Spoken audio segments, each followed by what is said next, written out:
Welcome back to another episode of the Nord Search podcast. So today we're going to talk about probably the hottest power market in the world, which is Japan. I'm sure you'd agree. And I am delighted to be joined today by a true expert in the Japanese power market. So Bob Takai, thank you for joining me today, CEO of the Japanese power market EEX. So, Bob, welcome to the podcast and thank you for your time today. Thank you for having me, Patrick, and hello everyone from Tokyo. I believe it's very hot at the moment in Tokyo. It's crazy. It's dangerously hot in Tokyo. Yeah, I've heard that. But look, Bob, it's fantastic to have you on. You, I'm sure, are known to many, but there'll be others that don't know much about the Japanese power market today, and perhaps have not had the pleasure of speaking to you before. So it'd be amazing if you could give us an overview into your amazing career. You've told me, and I found it fascinating, and then leading into what you're responsible for as well today. Okay. So my name is Bob Takai. I'm in charge of EEX Japan KK, which is a legal entity of the European Energy Exchange in Germany. And I have spent all my career in somehow related to a commodities industry. I started my career in 1980. So I've been in the business for 45 years. And let me just go through what I have done in my career. So 1980, I graduated from Kobe University and joined the company called Sumitomo Corporation, which is one of the biggest Japanese trading house. And my first job was, I was a gold trader. The gold trader at the Japanese trading firm. The reason why I was assigned the gold trading is because Japan liberalized the gold market in the late 70s. And the market started in 1982, and there was a big demand in gold in the 80s. So gold is a big business for the trading house. So I spent almost 15, 20 years in the precious metals market in Tokyo and also in London. I spent a total of 7 years in London, working in the precious metals market as well as base metals market. London Metal Exchange, so stuff like copper and aluminium and zinc and etc. So basically, I covered almost all metals, precious and also base metals, in the 80s and also in the 90s. In the late 90s, there was a liberalization of the petroleum market in Japan. So I started to trade petroleum products such as gasoline and kerosene. And at that time, the Tokyo Commodity Exchange started to trade the futures market. So I traded petroleum products in addition to the metals. So my career started from the metals and moved to the energy side, petroleum products, and then crude oil. And then in the 2000, I started to trade financial instruments such as equities, foreign exchange, stuff like that. And then I moved on to the physical energy business, which is upstream E&P, which is oil and gas, underground, including the shale gas and shale oil development in the United States. So I did that, and then I also did the LNG trading business from the States. So I did the metals, I did the energy in both financials and also physicals. And then the last part of my career, I spent in the government affairs. And I stayed in Washington, D.C. when the Trump was the president in the first administration from 2018 to 2020. So that's all my career I spent in the trading company. And then from 2020, I joined the European Energy Exchange, which lead my career to the present day. Well, that I'm sure everyone agree that is a fascinating career. Obviously, it's taken you into lots of different commodities over a long time span. So I guess a question for me would be power trading. Obviously, that's what you're into, focusing on today. Is there any synergies that you see in today's power trading market in Japan compared to any of the other commodities, the rare metals, the base metals that you've focused on earlier in your career? Sure. Like I said earlier, Japan has been liberalizing the commodities market gradually. And it started in the early 80s, started in the gold market. And then when the market was liberalized, deregulated, the futures exchange evolved. So in the case of gold trading, 1982 was the year that Tokyo Commodity Exchange listed the gold futures contracts. And in the 90s, petroleum market has been liberalized and deregulated. And Tokyo Commodity Exchange also listed gasoline, kerosene, and also crude oil futures contracts. So this gave me the experience of the process of a commodities deregulated, and the commodity futures market is born and is developing. So I have gone through those process in the metals and also in the oil and oil products in the past. So I think this also applies to the the power market, which the liberalization started in the late 90s and completed in 2016. So we are seeing at the moment in the power market is exactly what we have seen in the petroleum market in the 90s and also in the precious metals market in the 80s. So there is a lot of similarities in the process of commoditization of the products. You're very well placed to talk about to customers that are entering the market, what could potentially be coming. Exactly. I have seen that and I have experienced that and I have traded that. So I know the entire process. So I think that gives me the advantage of doing what I'm doing in the power market for the EEX. Yeah. So that's one of the strengths that I have in this market at the moment. And before we go on to your role currently in the power market in Japan, it'd be really fascinating to just get an insight, or if you could share any insights for traders, like someone like you who's been in commodity trading for 40 years. Like what would you say are key lessons that you've learned and key takeaways for you if you were to pass that on to a new trader? Yeah, that's a very good question.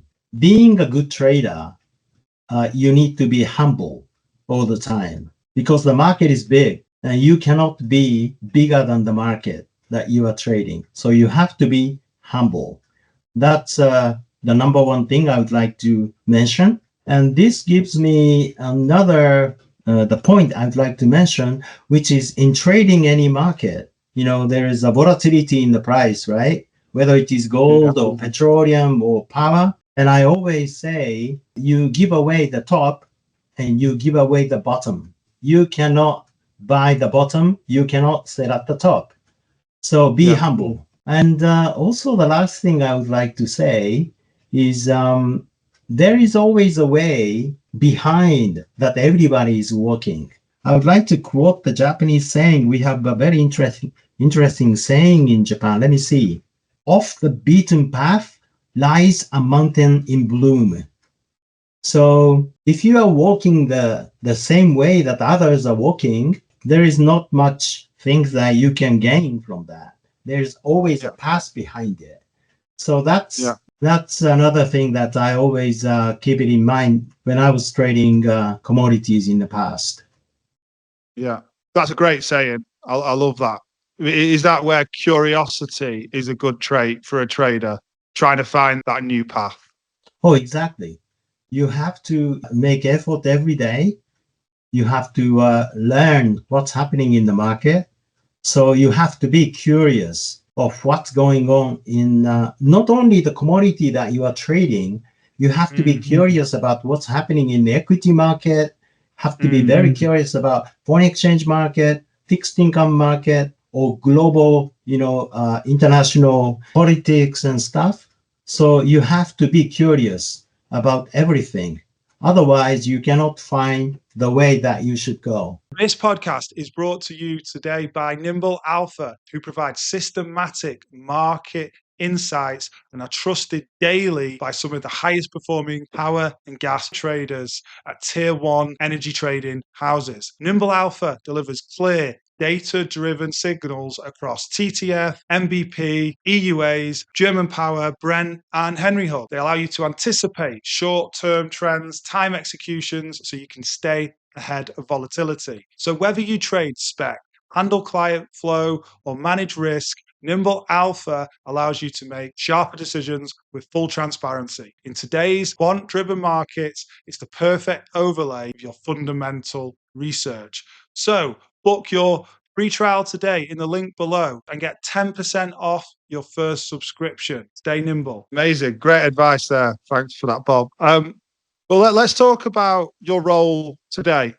And obviously, what you said you joined, was it in 2020? You joined to head up the... Yes, I ended my last assignment in Washington, D.C. in June of 2020. I returned back to Tokyo. But 1 month prior to that, in May of 2020, European Energy Exchange launched the clearing service of the Japan Power. And that was right in the middle of the corona pandemic. So I really have a great respect for the management of the company to bravely decide to go on the launch of the new product in Japan. And I joined the EEX Tokyo office in July of 2020. After that, like this slide is showing, very severe power crunch in the early part of 2021, caused by the unexpected cold snap with LNG shortage. And Ukrainian war happened in February 2022, and there was a European gas crisis, as everybody knows. And in the following year, 23 June, we launched the daily and weekend futures contracts. And in the same months, we extended the maturity of the monthly contract from 6 to 9 months. And May last year, we established the EEX Japan KK. KK is like a limited company in the Japanese law. And in November, we extended the maturities of the seasonal contract from 2 to 4 years. And come this year, in February, we launched the monthly average price options contracts, which is a very, very new product for the Japanese power trading community. And in April, we launched the central limit order book, which is screen trading for the first time in the EEX Japan Power. So going forward, we plan to launch a fiscal year futures contract in October. And also we plan to launch a Chubu area in Q4, in addition to the currently available token Takai. So here we go. That's the very quick overview of my last 5 years. Well, you've been very busy, Bob, the last 5 years, and especially in the past year, I can see, with a lot of new products and services launched. Yes, I was pretty busy in the beginning of this year because, we did options, which is completely new to the market. And also we launched the screen trading, which is new to us. Not so much in Europe, because my colleagues in the European offices, they already have the screen trading for many years. But in Japan, it's a new thing. So pretty tied up for the beginning of this year. Yeah. And you must have been inundated with interested parties to join the market. Because I myself know that, I said at the start, it's probably the hottest power market in the world, just because all of the clients that I work with, all the trading houses that I talk to, Japan is, if they're not already made the move, it's very high up on their agenda to participate into the market. You must be a very busy person right now speaking to new participants. Well, Patrick, this is a very nascent market. Is that correcting? Yeah. It's an immature market, in other words. And basically what's happening in Japan is what has already happened in Europe.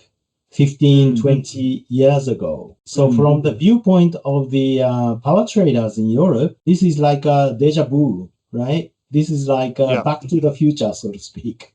So, of course, there is difference between Japan and Europe in terms of market fundamentals. Japan being an island country, we don't have the natural gas pipeline and we don't have the nuclear power plants, just like you have in a lot in France. So there's a difference in those demand and supply fundamentals, but we are basically following the footsteps of what the European the people have done in the past 20 years. Yeah. So yeah, it makes sense why there's so much interest from like the European trading houses to want to come in and I guess share their knowledge and utilize their experience of what's come previously in Europe. Exactly. So what does this mean if we're having obviously more top participants? I guess this has been big spike in trading volumes in the last few years, I could imagine. Yeah, this is a quarterly traded volume of the EEX Japan Power since its inception of 5 years ago. And as you can see, the volume increased from 2022 to 2023, almost triple, right? Yeah. And from 23 to 24, it's quadrupled. And from 24 to this year, it's only first half of this year, it's doubled. So it's been like threefold, fourfold, and twofold. So I think as a nascent market like Japan, we've done pretty well. Don't you think? Well, yeah, that growth is pretty spectacular. Yeah. To see it in graph form. Yeah. It really does show. I think we've probably touched on it earlier, but why do you think there is so much interest in the last year? Do you expect this growth to keep continuing, this double-digit growth? Yeah, sure. This slide can explain what's behind the growth. This is how the market has performed in the past 5 years. This is JPX, which is a spot power exchange in Japan. Day ahead price movement. As you can see, it's volatile, very, very volatile, especially in January 21. The price of the day ahead price jumped from 10 yen to as high as 150 yen. So, due to, like I said, shortage of LNG and the cold snap, which hit Japan and South Korea and China all at the same time, and we are using same generation fuel, which is LNG. And then in 22, we had the Ukrainian war and the gas crisis in Europe. In 23, we had the Gaza war, and then 24, we had the heat wave and typhoons hitting Japan. And again, heat wave and typhoon is hitting Japan this year as well. So what I want to say here is the market has been so volatile. The Japanese power market hasn't experienced this kind of volatility up until 2020.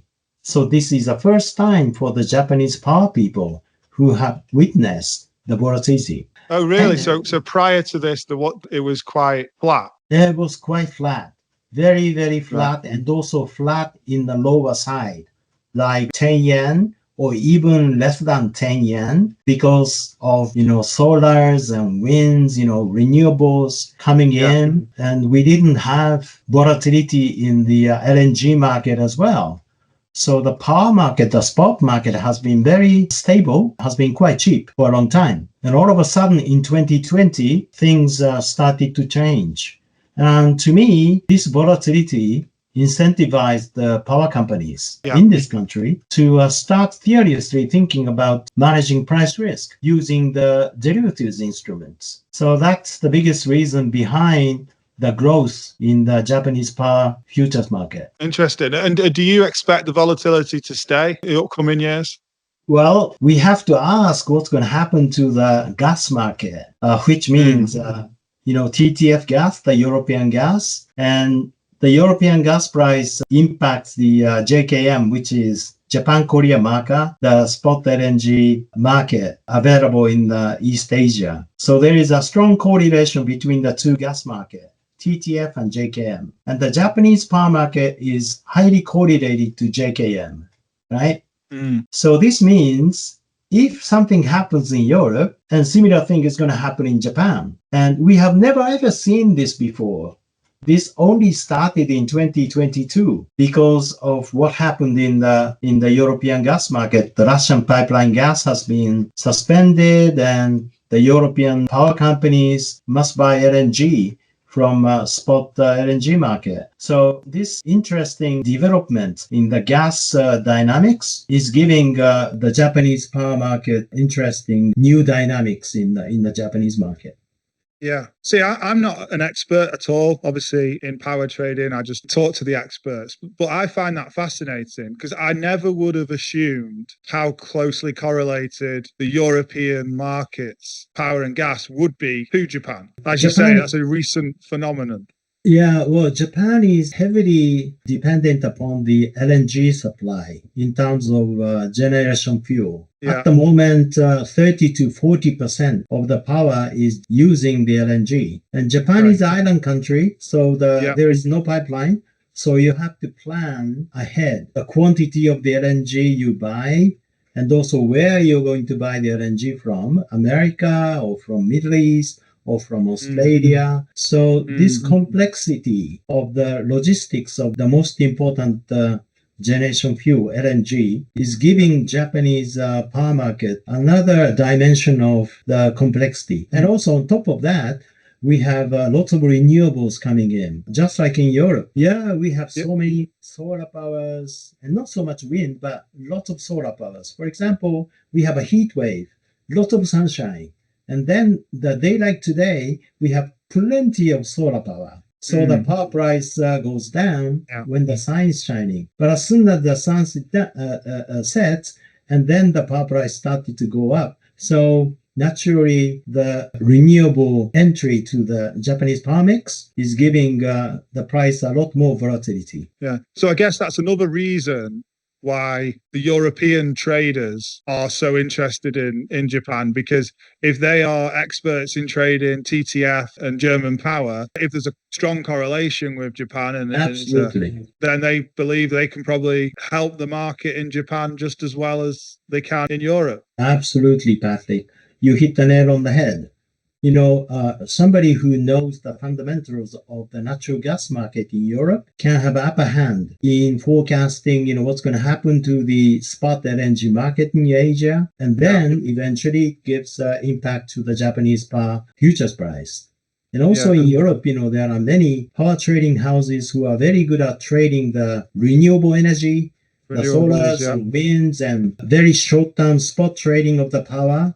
Yes. There are so many, insightful traders, good traders in Europe. Again, this kind of know-how and experience can be very useful when it comes to Japanese renewable markets. Yeah, no, more synergies than I thought of. But how can they be useful? As someone who's obviously responsible for the exchange, EEX in Japan, how can these participants be useful to the market? Oh, absolutely. In order for the market to be active, you need to have hedgers, right?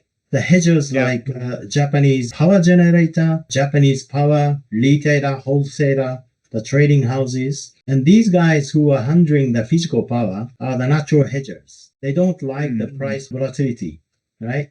So they'd like to hedge their exposure in the market. They want to hedge the exposure in the market. There must be risk takers who are also in the market. And those risk takers are not usually Japanese players, because Japanese players are hedgers. They are risk averse. But the international trading companies in Europe, in America, in Australia, in Singapore, those international trading companies are the risk takers. They know how to trade the market. So what has been happening in EEX Japan Power in the 5 years, the growth of the volume that you have seen is actually happening because of this good balance of the hedgers and also risk takers from abroad. This slide is showing how the market participants in EEX Japan Power has grown in the past 5 years. We started from only 3 in May of 2020, and right now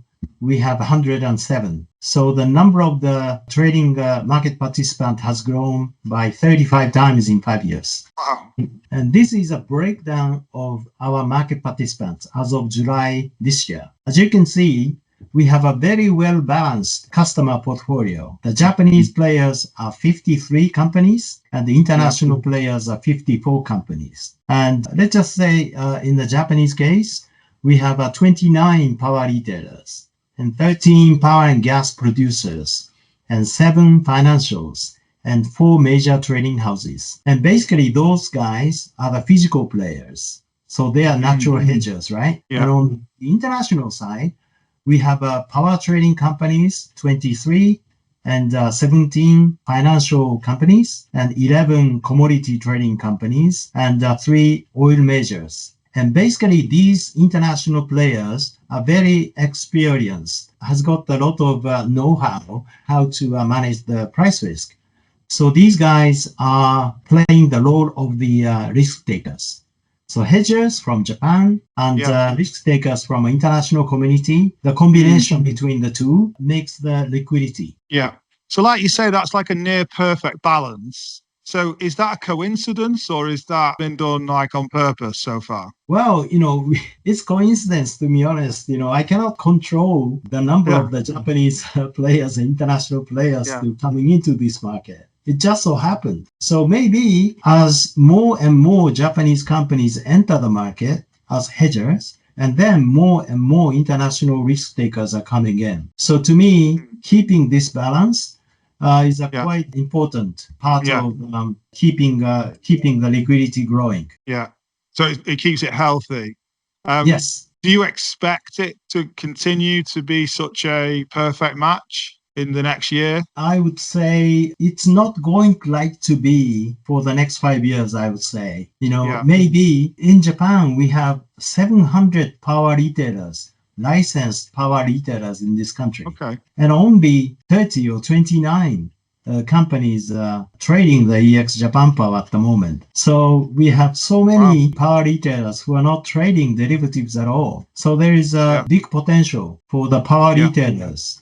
Small company, medium-sized companies, those guys to start trading the derivatives in the future. Yeah, I can see a great potential for the Japanese power retailers joining our market in the future. Yeah, we're still so early. We are still so early. If you compare that with the European counterpart. Absolutely. I think you mentioned there's a slide that shows that really well. Yeah, sure. This slide is actually showing the nationalities of the international companies. Yeah, this is a good slide. Quite a few of these are my clients, I think. Okay.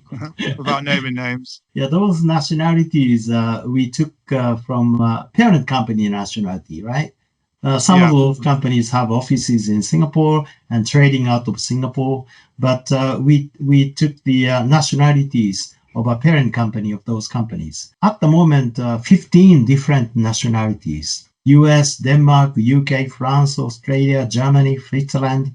So more diverse the nationalities of the players, and then more liquidity will be generated. So each of these companies, they have their own trading know-how, so to speak. For example, the Danish companies, they are very good at trading the very short term compared with the big US investment banks who are very good at trading in the long term, 2 years and 3 years. So big risk takers. So the mixture of those different types of traders is quite important to keep the liquidity going. Yeah, no, absolutely. And it's like you say, it's so international. And I know some of the Danish houses very well. And like you say, they're very good at intraday and short term. So they can bring that experience to Japan. I was surprising to see Germany. I would have expected more players from Germany, actually. But I'm sure that will grow too, as well. Yeah, maybe so. But German companies, generally speaking, very active. If you just compare the number, they're just 4. But if you think about the quantity they trade, these German companies trade bigger than the other companies. Yeah. So in terms of quantities, are there like 3 or 4 companies that are trading the highest number of quantity by some margin, or is it quite mixed at the moment? It's quite mixed. I would say 90% of the volume is traded by the top 20 players at the moment. Yeah. And also ranking of these top 20 trading companies always changing. Yeah. So, Yeah. 2 years ago, ranking is completely different from what we are seeing at the moment. And last year is different from this year. So it's always, changing, not only in the international companies, but also in the Japanese companies as well. I imagine, yeah, like you said, given all the new entrants that are coming as well, that'll continue to change. Yeah. But moving on to this is the slide I think you mentioned earlier, which I find really, really interesting, comparative to Europe, which I think shows the. Yeah, so do you mind explaining this one? Yeah, of course. For example, in 2024, last year, the entire European power market traded 8,438 terawatt hours. And the entire European power consumption is about 2,600. If you compare that with Japan, Japan traded 73 in the futures market. But the size of the Japanese physical power consumption is 870. Which is 1/3 of the entire Europe. And this gives you the picture that power derivatives in Japan has a big room to grow. If you just compare the size of the physical power market between Japan and Europe. So Japan is very much immature in terms of the size of the derivatives market. Yeah, absolutely. That's pretty startling when you see it like that. 1% of the whole European volume, but the market is 1/3 of the size. So there's, huge exponential growth possibilities. So look, it's great to see, Bob, like how many international participants from the US and Europe. And what a trend that I'm seeing with my European clients is a lot of them setting up physical offices in Singapore, but also in Tokyo as well, in Japan. And a few have commented, the people that have gone into Tokyo, that there's real benefits for being on the ground there. So what I'd like to discuss here is, obviously we talked about fundamentally the markets are correlated between Europe and Japan, but what are the big differences in like business culture? Because I've heard this before, so it'd be great to hear from yourself there. Yeah, sure. When the European people, well, for that matter, American people as well, English-speaking people, when they talk about Asia, they kind of imagine Singapore. Asia is Singapore. But to me, Singapore is not 100% Asia because they speak English and their social system and the legal system has been imported from Great Britain. So to me, the people there look like Asians, but they behave like Europeans, speaking English as a language, right? Yeah. But Japan is a totally Asian country. If you come to Tokyo, you will be very surprised to find not so many people speak English. Most of the information is available in Japanese, and then communication is not easy. Of course, there are people who can understand English, so you can communicate, but basically there is a very, very high language barrier in Japan. So that's the biggest difference between setting up the office in Singapore and having the office in Japan. But you can trade the Japan power out of Singapore. You can trade the derivatives market out of Singapore because we are in the same time zone. It's only 1 hour difference. So you can trade Japan power from Singapore, and there are many players who are trading Japan power from Singapore. But if you want to trade the physical power, you have to be in Japan. And then you have to overcome this language barrier and cultural barrier and all sorts of barriers that English-speaking people will face doing business here in Japan. But if you are able to trade the physical market, you can have different types of information you can get from the physical market. And also, there must be some arbitrage opportunity between the physical market and the futures market, trading the spot market at the JEPX, and trading OTC physical market with the Japanese counterparts. So you can have different tools in trading around your book. You have the futures exchange, which is EEX Japan Power, and you have the JEPX spot market, and you have an OTC physical trading market. So being able to trade the physical power is going to give you a different edge in trading your Japanese power book. So that's the first thing I have to say. But being in Japan, you need to talk to the Japanese people. Like I said, there are people who understand English. So you can have a conversation with the Japanese counterparts, but their behavior is different from Europeans. Let me just give you an example. We go out in the evening for business communication, and that's very normal in Japan. Yeah. But when I was living in London, when I was living in Washington, D.C., the people there normally go home in the evening because they would like to have the time with the family. Yeah. And if you go out every evening, your wife is an unhappy wife. And you don't want to have the unhappy wife, having dinner by herself at home, right? My wife would certainly be unhappy, for sure. But in Japan, it's very common. Yeah, you go out in the evening, have drinks and have dinner with your clients. You exchange views and get information. This week, I went out last night with my clients. Dinner finished at 9:30, returned home at 10:30. So it's a long day. It's a long day, Yeah. but if you'd like to do a business in Japan, you have to accept it. Sometimes your day can be very long because evening's time is used for the communication with the clients. So it's all about trust and building relationships and long-term relationships. It's not transactional. Exactly. Because, most of the Japanese companies have a lifetime employment system, which is different from Europeans and Americans. Once you are employed, once you are hired by Japanese companies, you tend to stay for 30 years and 40 years.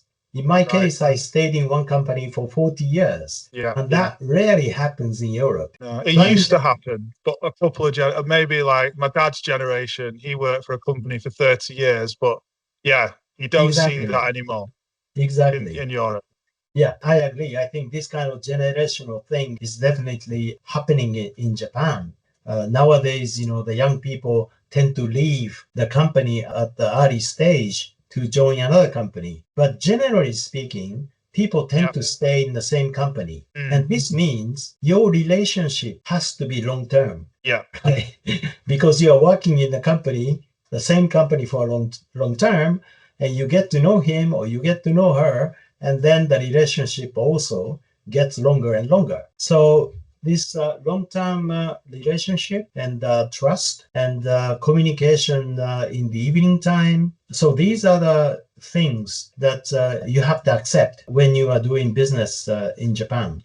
But if you do so, you can get all sorts of benefits, useful information in the physical trading, or maybe you will be accepted by the Japanese society, even though you look like non-Japanese and you speak English. But if you continue to do so, it's easy for you to get accepted in the community. So these sort of things are typical for the Japanese business community. And also, there's one thing that I have to say.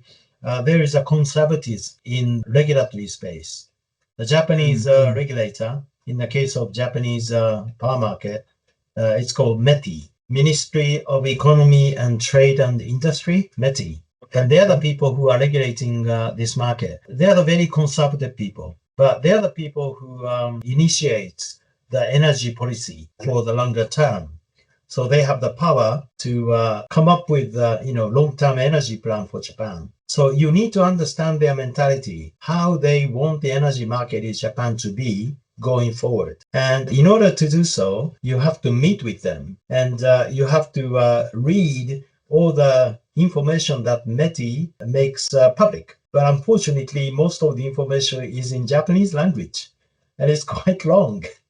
So you need patience to understand what the regulator is thinking about. And also, there is a conservatism on the part of regulatory people about the financial markets, right? Financial derivatives, options and futures and swaps, things like this. And also, there is conservatism that I can witness for them for the financial players, the banks and hedge funds and prop traders. In other words, Japanese regulator want to have the market basically as much as Japanese company and Japanese people, not so much, the companies from outside. It's changing all the time, of course, but as far as I can see, there is a general tendency towards this kind of conservative attitude that I can see in the Japanese society. Well, that's fascinating. I'm sure going to be really insightful for people who are thinking about Japan, because I guess the people who listen that are already participating in the market or already in the process are aware of these things. But I think that is going to be very different to what it is in Europe, because it's quite easy if you're trading Germany to go and trade France and trade Netherlands, the other local countries, and even, to go into the US. You don't have that on the ground long term plan. It can be done in 3 to 6 months. Entering these markets. Obviously, there's some challenges, but what you're telling me here is a speculator cannot easily look at Japan opportunistically in the physical market and say, "Hey, I want to test this market and see how I do." It's more of a long-term commitment. It's like I can see myself or the company being in Japan for 5 years, 10 years, 15 years, and making that commitment in the front end to make it happen. It's not an easy process. It's going to take, you tell me, how long can it take, that process of getting going from first time you visit someone in Japan to going live? Exactly. Well, Patrick, it's not a sprint. This is a Yeah. marathon. Yeah. So you have to be patient. And the Yeah. Japanese companies, Japanese regulator, they respect long-term approach. So somebody coming from abroad, setting up shop in Tokyo, trying to make easy money for 2 years and 3 years, Yeah. they don't like it. If you are in Japan, stay here longer term and try to be part of the community. Even though you don't speak language, but make your effort to be part of the community, talking to the regulator, talking to the clients. So this sort of attitude, patience, perseverance is a necessary attribute in order to be successful in Japan. That's really interesting, because it's kind of advice that I give new entrants into Europe who've never done power before, because power trading as a whole is a very exciting and a very interesting commodity for a lot of trading houses that have never traded power before. And a lot of them are, in my view, coming for opportunistic 1 year, 2 year windows. And this is what I have to, when I meet a client for the first time, I have to tell them, look, this is not a short term. It's not going to be easy to just make money straight away in like 3 months. It's not like other markets like crypto or perhaps, equities. This is more of a long-term commitment, and you have to really buy into the power trading as a whole. So I think that is for Europe, but this sounds like for Japan, it's even more so. Exactly. Yeah. No, that's fascinating. So I think I've got a few clients that are in Japan, and I told them that I was doing a podcast with yourself, Bob, and they had a couple of questions specifically on some of the new products.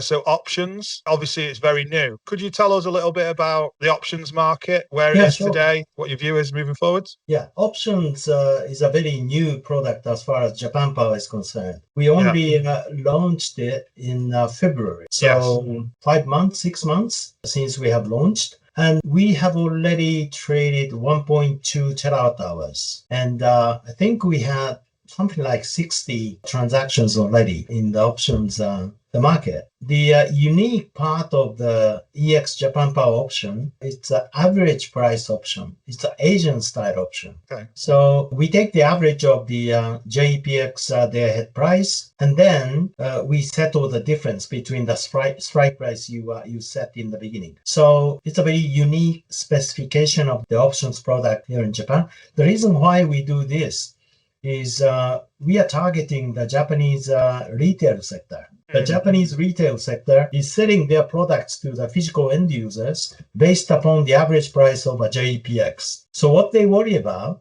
is they worry about the sudden spike in the spot price. So what they have to buy in order to protect any spike in the price of the JEPX price is they would like to buy the call option. They would like to buy the cap. Just in case the power, spot price spikes. And like I said, there is a big number of Japanese power retailers in this market, and they are selling their physical power based upon the average price of JPX. So we see there is a big potential for the average price option to grow further. And, we have just done 5 months and 6 months, and So still in the very early stage of the development of this particular product. And we are very optimistic about this market is going to get more traction in the future. Yeah. But you're it's so very new, as you say, but you're seeing interest so far, and you expect it to grow significantly in the next year or two. I hope so, but it doesn't happen naturally. You have to make effort. And one of the efforts that we have in mind is to educate the Japanese power retailers.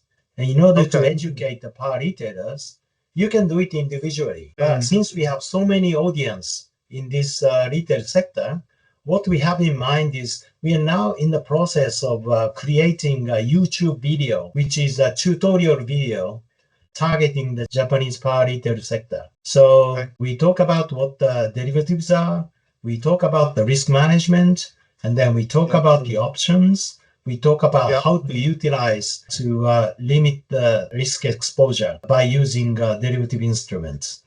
So education is very, very important in order for this market to grow further. Yeah.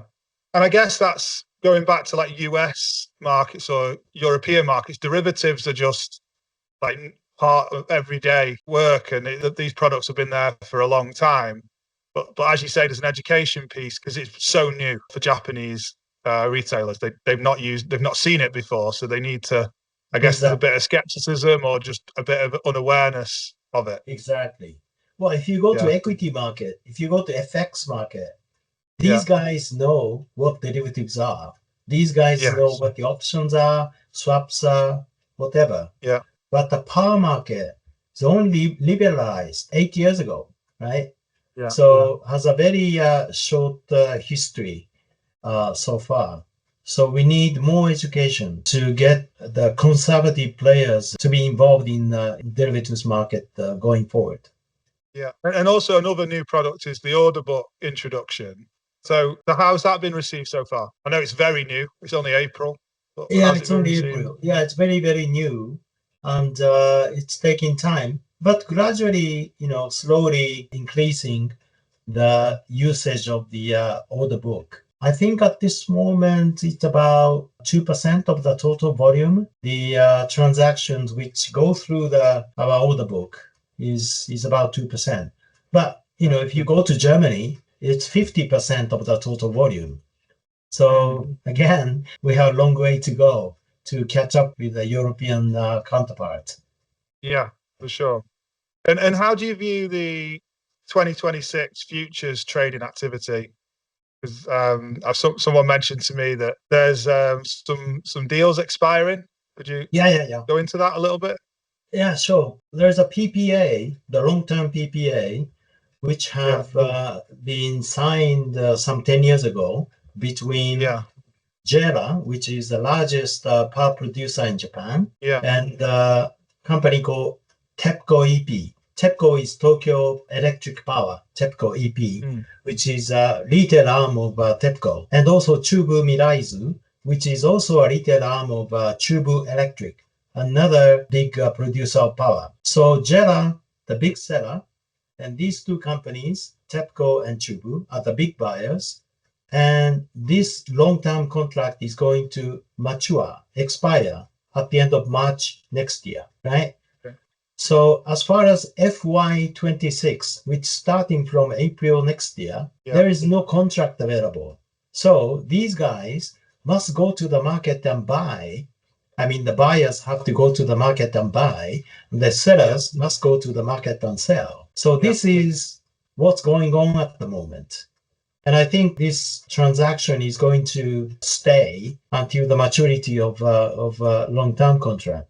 So as I have shown you the growth of the volume in the past, so this year's volume has grown like twice as big as last year. And to some extent, I think the hedging from this kind of physical flow is coming into the futures market, which is pushing up the volume of the futures, the trading as well. So this big contract maturity looming in March next year is a big factor for the trade flow in both physical and also in the futures to grow further for the rest of this fiscal year.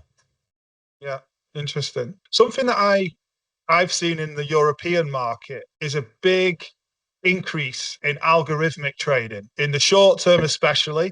That's grew exponentially, and also we're seeing it in futures as well. And some algo trading experts joining the market to participate.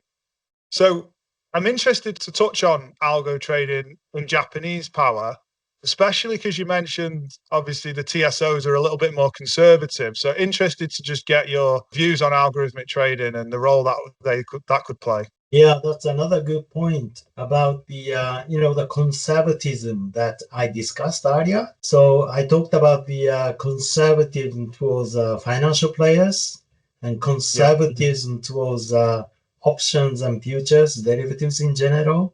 And there is a conservatism or even resistance, so to speak, about the algorithmic trading as well. We don't see that at the moment in the power space. I think it will come sometime in the future. But in order for that to happen, I think we need to have much more robust trading system in the spot market, which is JEPX, because many of those, the algos are getting into the spot market rather than the futures market, right? So I think the system has to be improved in order to cope with large quantities of orders from the algo traders. That's number one. But I would say at this moment, we are not ready yet. Because like I said, Japanese power market is still at the very emerging stage. And like I said, our order book screen trading only being introduced in April this year. Yeah. So it takes time.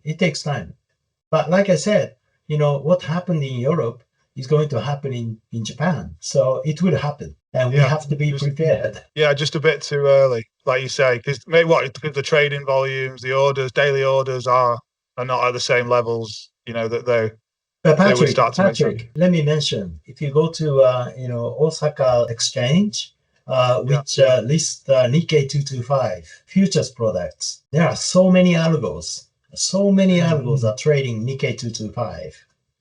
So it's very common in the financial instruments. It's just that it's not common yet in the commodity space. But I am sure these guys are interested in a volatile market, right? So I'm sure the same people who are trading the Nikkei 225 is definitely will show the interest in moving into the commodity space, including the power market. Yeah.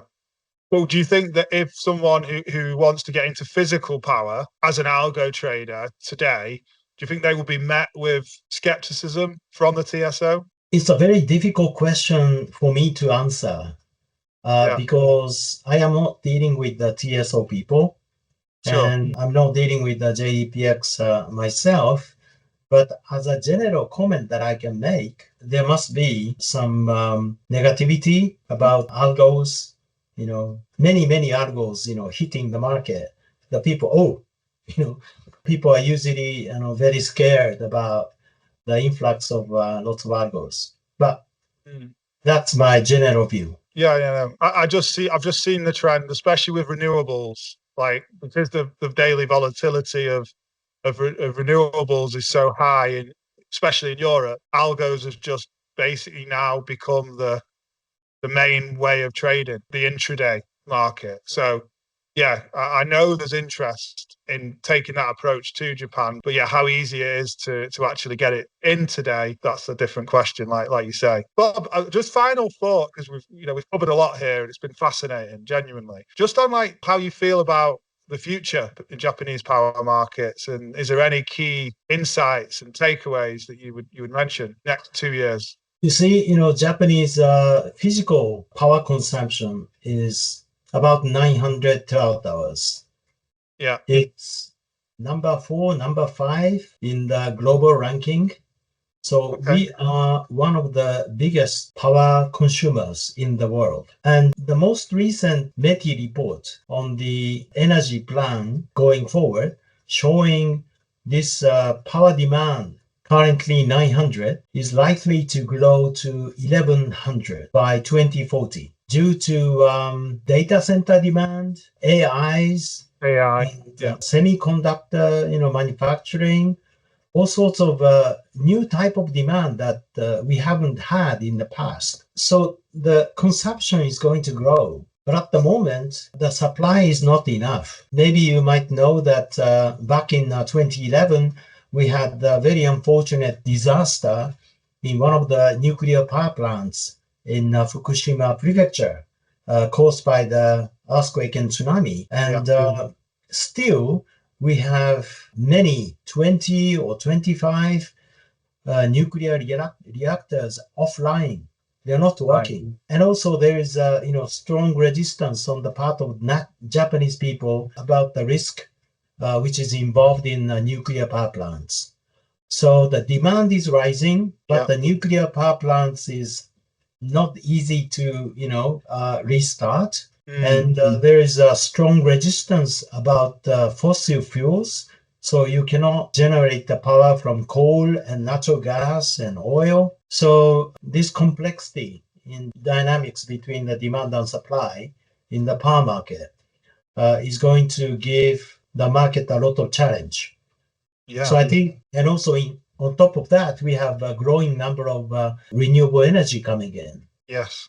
So I think Japanese power market is going to be an interesting market to watch. Yeah. Lots of parameters, so to speak, and lots of complexities and lots of difficulties facing energy policy in Japan.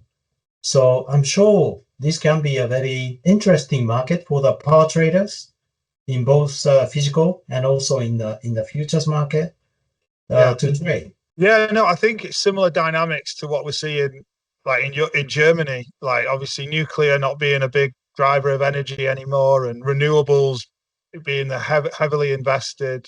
But at the same time, AI has just appeared in the last 2 years and it's going to, for the first time in a while, send power demand through the roof. And then the questions remain, okay, well, how are we going to meet the demands and remain competitive in the global AI race? Obviously, I was speaking to people on the podcast in the US, and the whole dynamics of how power is now created in the US has changed since obviously Trump got back in, and we just want energy as quickly and as cheaply as possible. And, it doesn't really matter as much where it comes from. And then Europe, obviously, they're a little bit more hesitant about fossil fuels and nuclear, but can renewables meet the demands that AI is going to have if you want to be competitive? So is it similar kind of challenges and conversations you're having in Japan at the moment? Exactly.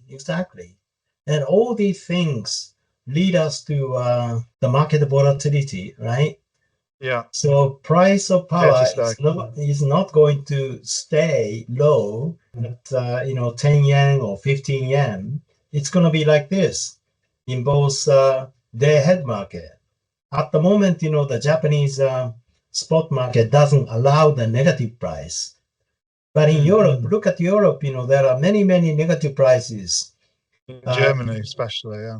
Yeah, because of too many, solars and too many winds. And, this is going to happen in Japan as well. Even though, the METI is not allowing the negative price in the spot power market, but it will happen in a few years' time. And also unforeseeability of the gas market in natural gas in Europe and also JKN market in Asian market. All sorts of things is going to create the volatility in the futures space as well. So lots of volatility in the spot market, lots of volatility in the futures market. And what do we need? We need derivatives market. We need derivatives instruments to hedge against unexpected price risk. So I think we have just one way for this market to grow in the future. Yeah, it certainly seems that way. And it makes sense to me why, there's so much interest in the Japanese market. But Bob, look, I think we've covered so many topics, interesting topics. It's been very educational for me. It's been very insightful.